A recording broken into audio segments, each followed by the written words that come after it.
nga dad-on sa kobahan mga presinto kung ang mga botante in bumoto na didahit mayote nga piniliay.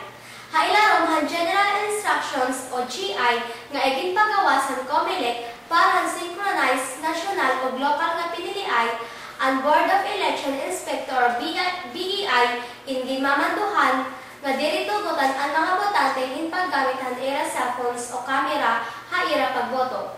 COMELEC Director Ferdinand Rafanan nagsiring nga ang in-bank naghimo himpitad diri pagtugot hin paggamit han mga cellphones durante han pagboto para mapudngan ang pamalit hin boto.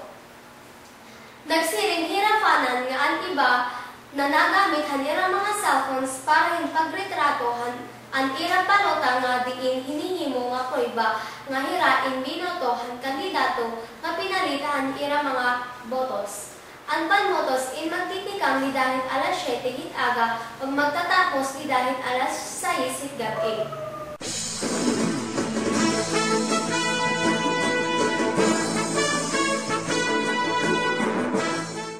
Sumat naman tika nga Cebu City. Ang mga mayors ng 16 nga mga syudad naging tanggalan ng pagkasyudad ng Korte Suprema in dumirihin pagsurrender ng prestihiyoso nga status na magkakahatag haira hindamot pa nga kwarta tikang ang gobyerno nasyonal. Ang mga mayors in nagdesider paghimo hin penal nga apelasyon bisan ko ng Korte Suprema in nagpagawas na hin desisyon makaduha kontra ang ira pagiging syudad. Ang nataas nga husgado ay nagbaliwara ang cityhood status na iging hatag di daan tuig 2007 hang Kongreso nga 16 nga mga bungtuhan nasod darang ahirain waray makatapuhan 100 milyones pesos nga income requirement para maging syudad.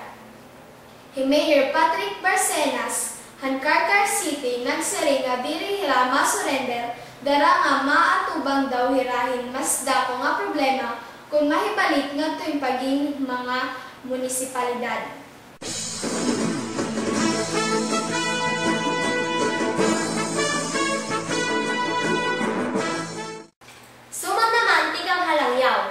Usawan siya namin nga nahimo darahin ng kusog nga linog, inakaigohan Solomon Islands, Tidahan Lunes, nga antapos gon inakahibang hin usa nga village.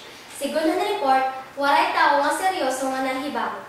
Daw nga makusog nga linog, inakabayog han South Pacific Region, tigang han Domingo nga may datulo nga makusog nga linog, nga naabat Tidahan Lunes, upod na 7.2 magnitude nga linog.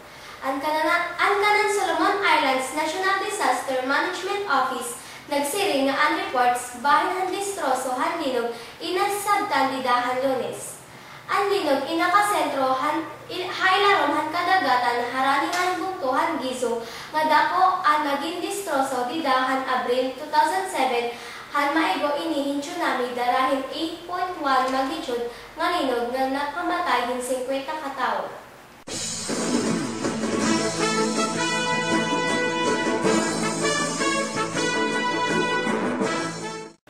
Dini nagtatapos sa pag-aatag ng notisya, hasunod nga gawas sa natunason.